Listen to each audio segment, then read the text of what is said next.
భూమి మీద నువ్వు చేసిన ఒక గొప్ప పని చెప్పు. నేను ఇన్స్టాగ్రామ్లో రోజుకొక బైబిల్ వాక్యం పోస్ట్ చేసేవాడిని. వేల కొద్ది లైక్స్ వచ్చేవి. నా వల్ల ఎంతో మందికి బైబిల్ వాక్యం చేరేది. కానీ ఆ వాక్యం కింద ఉన్న కామెంట్లలో నిన్ను ఎవరైనా విమర్శిస్తే వాళ్ళని దారుణంగా తిట్టావు కదా. నీ వాక్యం ఫోన్లోనే ఉండిపోయింది, కానీ నీ హృదయంలోకి చేరలేదు. పక్కకు పో.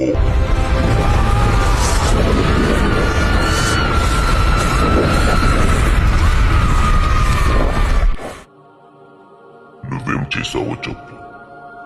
అయ్యా, నేను చర్చిలో పెద్ద మనిషిని. అందరికీ దేవుని గురించి చెప్పేవాణ్ణి. పాపం చేయొద్దని ఊరంతా తిరిగి సువార్త చెప్పేవాణ్ణి. మరి నీ ఇంట్లో నీ భార్య పిల్లలతో ఎలా ఉండేవాడివి? బయట భక్తుడిలా నటించి ఇంట్లో క్రూరుడిలా ప్రవర్తించావు. పైకి భక్తి గలవాడిలా ఉండి దాని శక్తిని ఆశ్రయించిన వారంటే నీలాంటి వారి. నువ్వు కూడా పక్కకి పో.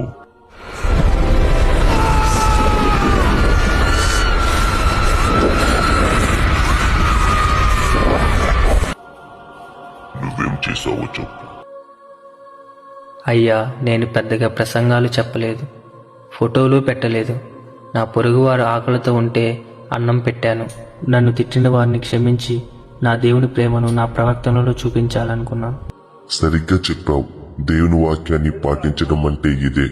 నువ్వు పరలోక రాజ్యానికి అర్హుడవు. లోపలికి రా. ప్రాణా